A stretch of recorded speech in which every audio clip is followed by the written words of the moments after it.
Hello दोस्तों, उम्मीद करता हूँ आप लोग सब खैरियत से होंगे। मैं हूँ कैलाश गंडेर।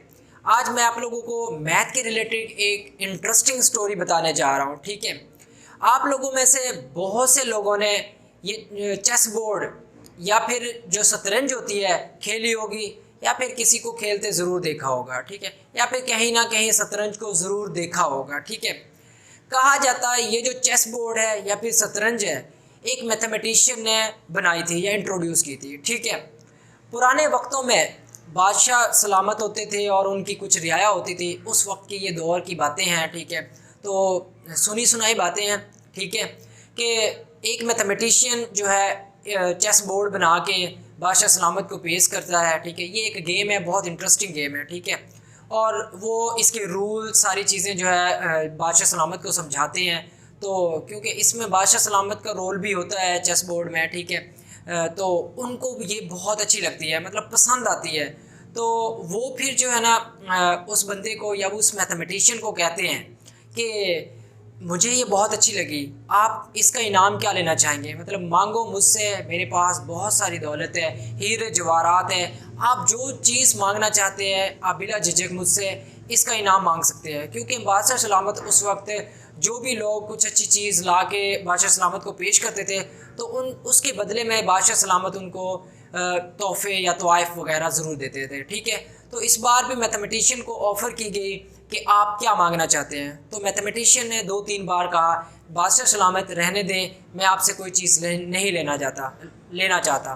तो जो उस वक्त बादशाह सलामत होते थे, मतलब उस दौर के, तो वो ऐसे कह लें ख़ुद को नीचा फील करते थे कि मैं किसी बंदे से एक चीज़ ले रहा हूँ और मैं उसका कोई मतलब उसको जो है फ़ायदा नहीं दे रहा, या फिर उसका जो है इनाम नहीं दे सकता। ठीक है, तो इसलिए बादशाह सलामत ने उसे कहा कि आप मांग सकते हो, मेरी जो है इस सल्तनत में मैं आपको बहुत सारी चीज़ें दे सकता हूँ।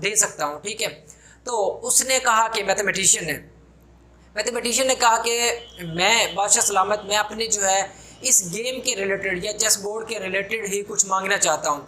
तो उसने कहा ज़रूर आप मांगे, मैं आपको वो देने के लिए तैयार हूँ। ठीक है, तो उस मैथमेटिशियन ने जो है कहा कि चेस बोर्ड में जितने बॉक्सेस हैं आपने उसके हिसाब से मुझे जो है चावल के दाने देने हैं। चावल के दाने कैसे देने हैं कि पहला जो बॉक्स होगा उसमें आपने चावल का एक दाना रखना है, दूसरे बॉक्स में 2 दाने रखने हैं, तीसरे बॉक्स में 4 दाने, इसी तरह अगले बॉक्स में उसके डबल करते जाना है। ठीक है, और लास्ट जो बॉक्स होगा उसमें जितने दाने बनेंगे आपने मुझे वो मिकदार में दाने दे देने हैं। ठीक है, तो बादशाह सलामत ये सुनकर मुस्कुराता है और हंसने लग पड़ता है कि देखें मेरे पास हीरे जवाहरात और इतनी सारी चीज़ें हैं, तुमने मांगा तो सिर्फ चावल के दाने, और वो भी कुछ मिकदार में। ठीक है, तो जब उसने जो है मतलब बड़े गरूर में बादशाह सलामत ने बड़े गरूर में जो है अपने ख़जानची को क्या किया, ऑर्डर दे दिया कि जाए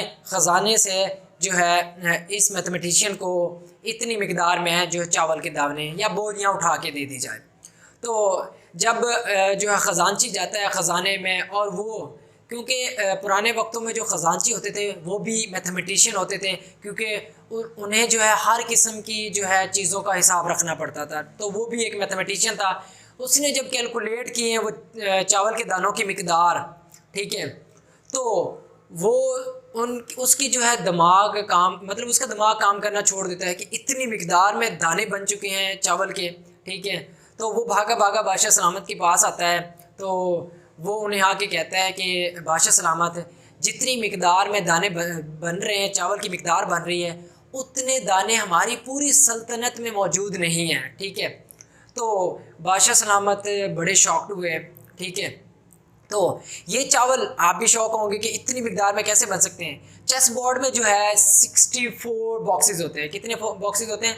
टोटल 64 बॉक्सेस होते हैं। ठीक है, और यहाँ पर जो है सीक्वेंस लगाई गई है जो है ऐसे कह लें सम वाली, मतलब पहला जो है 1 + 2 प्लस उसका मतलब 4 प्लस जो है उसका डबल 8, फिर 16, फिर जो है 32, फिर 64, इस तरह जो है सम लगा हुआ। इसको हम स्केयर की फॉर्म में लिख सकते हैं, जैसे जो है हमारे पास आ जाता है 2 की पावर 0, 2 की पावर 1, 2 की पावर 3, इसी तरह लास्ट में 2 की पावर 63 तक। ठीक है, तो ये पावर फॉर्म सीक्वेंस हमारे पास बन जाती है, ठीक है। तो इसको सीक्वेंस फार्मूला लगा के हम इसकी जो है वैल्यू कैलकुलेट कर सकते हैं कि कितने जो है चावल के दाने बने हैं। तो वो ये देखें कि कितनी मिकदार में, ये मीट्रिक टन में दिए गए हैं कि मीट्रिक टन में कितनी मिकदार में ये जो है चावल के दाने बन रहे हैं, ठीक है। तो आप कैसे अंदाज़ा लगा सकते हैं कि ये कितनी मीट्रिक टन्स हैं। तो मैं आपको बता रहा हूँ कि ये 2020, ठीक है, अब 2023 चल रहा है, लेकिन 2020 की कैलकुलेशन के मुताबिक जो है 2020 की जो कैलकुलेशन है उसमें 510 मीट्रिक टन पूरी दुनिया के राइस प्रोडक्शन है। पूरी दुनिया की राइस प्रोडक्शन कितनी है? 510 मीट्रिक टन, ठीक है। ये जो है हमारे पास पूरी दुनिया की 2020 की क्या है, प्रोडक्शन है या पैदाइश है चावल की। लेकिन उस दौर में उसने जो ऑफ़र किया था वो इससे 100 गुना बढ़ा के, मतलब 100 गुना ज़्यादा थी, इससे 100 ज़्यादा गुना मतलब जो है मीट्रिक टन में ये चावल की तादाद थी। तो देखें कि ये जो है स्टोरी कितनी इंटरेस्टिंग थी। अगर आप अपने ब्रेन से मतलब कुछ चीज़ें डायरेक्ट लेते हैं तो आपका ब्रेन गलत इंट्यूट करता है, मतलब आपको गलत मिसलीड करता है, ठीक है। तो अगर आपको मैथ के कुछ कंसेप्ट होते हैं तो आप ये धोखा कभी भी नहीं खाएंगे। तो मैथ को सीखने की कोशिश क्या करें, मेरे इस तरह की इंटरेस्टिंग वीडियो वॉच करने के लिए मेरे चैनल को सब्सक्राइब कर लें और बेल आइकन को ज़रूर प्रेस करें और जो है मेरी वीडियोज़ को लाइक, कमेंट, शेयर ज़रूर किया करें। अल्लाह हाफिज़।